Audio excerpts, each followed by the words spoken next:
pessoal, vamos conversar um pouquinho aqui.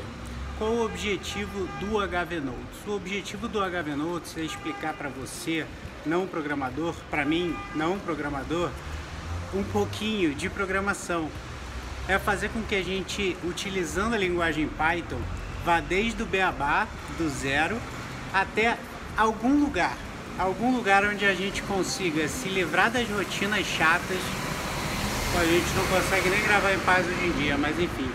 A gente, a partir desse pouquinho de conhecimento que a gente vai passar a ter, a gente consegue se livrar das rotinas chatas que a gente tem, totalmente manuais e que fazem o nosso trabalho infeliz, tá? Então fica comigo que a gente vai do zero a alguma coisa e eu tenho certeza que a sua vida no trabalho vai melhorar bastante por causa desse pouquinho que você vai passar a entender, tá bom? Fica comigo. Fala rapaziada, tamo de volta aqui, tamo na área, HV Notes aí, se derrubar é pênalti, vambora. E eu queria falar com vocês uma coisinha aqui. Eu tava pensando aqui, cara, muita gente não vai se sentir confortável em usar o terminal, tá? Eu acredito que isso acabe sendo natural. Eu quis forçar isso porque é muito importante você saber como usa o terminal e futuramente esse conhecimento vai ser de grande valia, tá?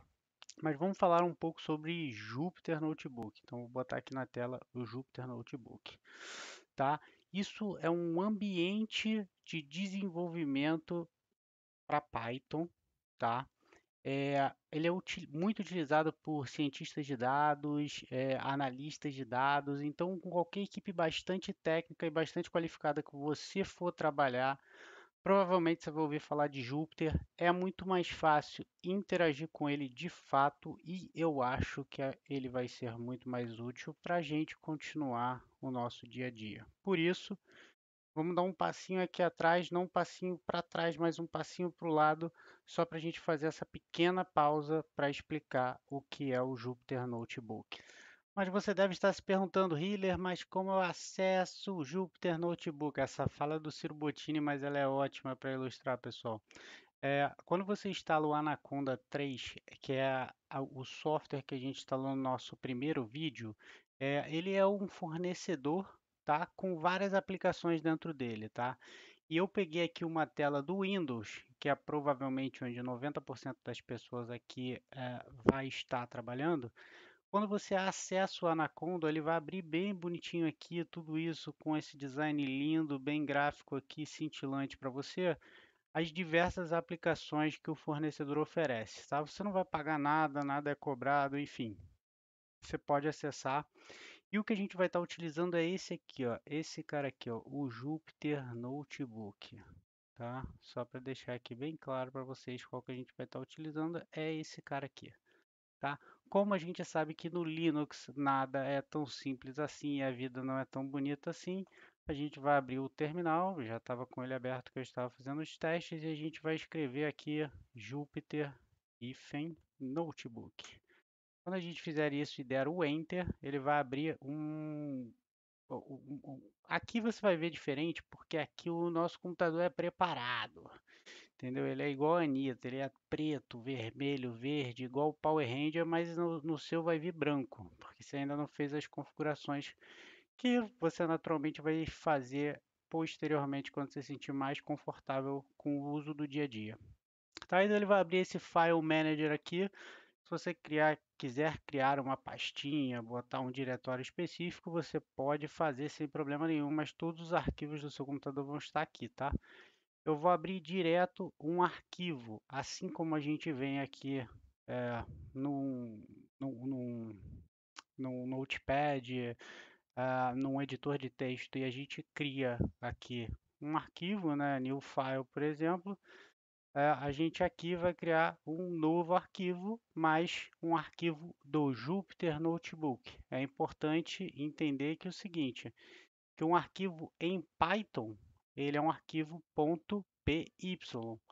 O Jupyter Notebook vai criar um arquivo com outra extensão. É como se a gente tivesse, por exemplo, ao invés de utilizar o Excel, a gente estivesse utilizando, sei lá, um outro tipo de, sei lá, o exemplo foi péssimo, mas enfim, eu vou demonstrar para vocês aqui na prática, que eu acho que vai ficar mais fácil de vocês verem.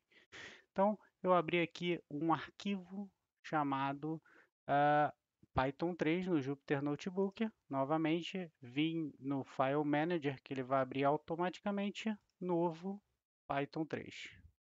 Beleza? Vou abrir dois aqui, vamos fechar um. Você está vendo que ele está como sem título, Untitled. O que a gente vai fazer? Vamos em File e vamos dar um rename. Vamos escrever teste. Vamos salvar, tá? Então, essa é a primeira cara dele. Quando você abre um arquivo novo, vamos renomear como a primeira coisa que a gente vai fazer, mas essa é a primeira cara dele. Quando a gente vai no, se a gente voltar no File Manager aqui e descer, vocês vão ver uma coisa.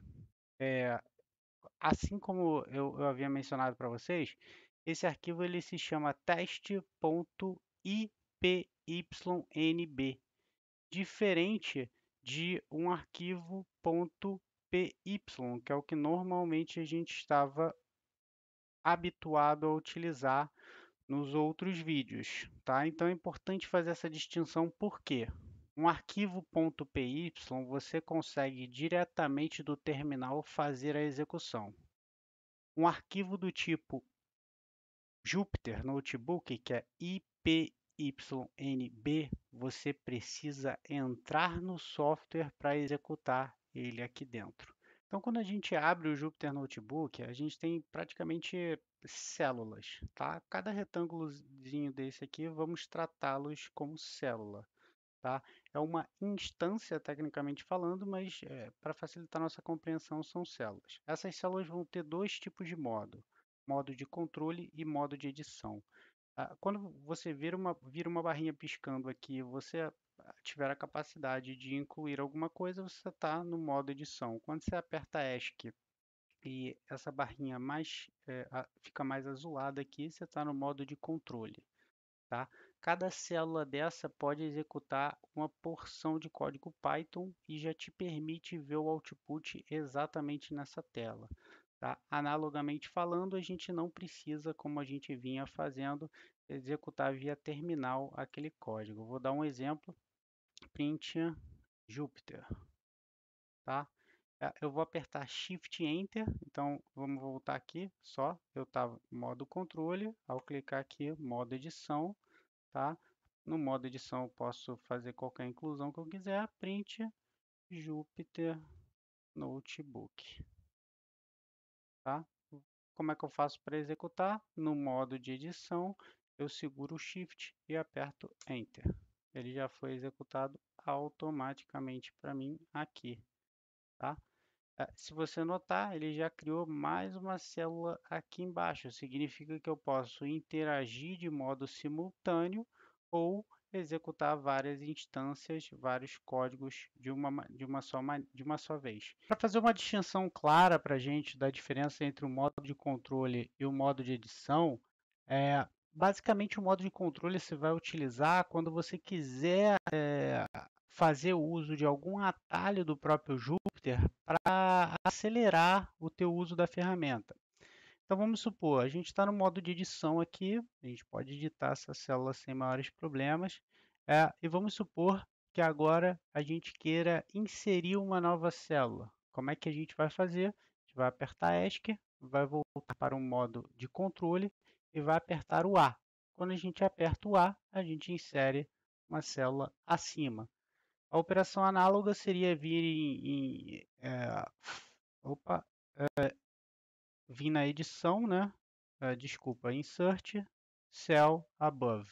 Então, Insert Cell Above é a mesma coisa de você estar no modo de controle e apertar o A.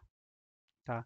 Se eu estou no modo de controle e aperto o B, eu vou clicar nessa célula aqui na edição e vou voltar para o modo de controle só para vocês verem a diferença. Eu aperto o B, as células são inseridas abaixo, tá? Mesma coisa, vir no Insert e Insert Cell Below, tá? É a mesma funcionalidade, porém a partir do modo de controle a gente está utilizando os atalhos, tá? Modo de controle D, eu acho que acaba sendo bem ilustrativo, realmente deletar as células que a gente criou. A gente não vai entrar muito no mérito do detalhe dos atalhos detalhes e da utilização propriamente desse tipo de ferramenta, porque na verdade isso vai tornar a gente mais ágil na ferramenta, mas por enquanto a gente ainda está engatinhando. Então, pouco a pouco, a gente vai desenvolvendo esse hábito de usar o modo de controle para ganhar agilidade. Beleza, pessoal? Então, a partir de agora, a ferramenta está previamente apresentada e nos vídeos seguintes a gente vai fazer uso delas de forma que não mais temos que ter a necessidade de rodar via terminal, que aparentemente e a princípio pode ser bastante inconveniente, mas lá na frente a gente vai notar a importância. Beleza?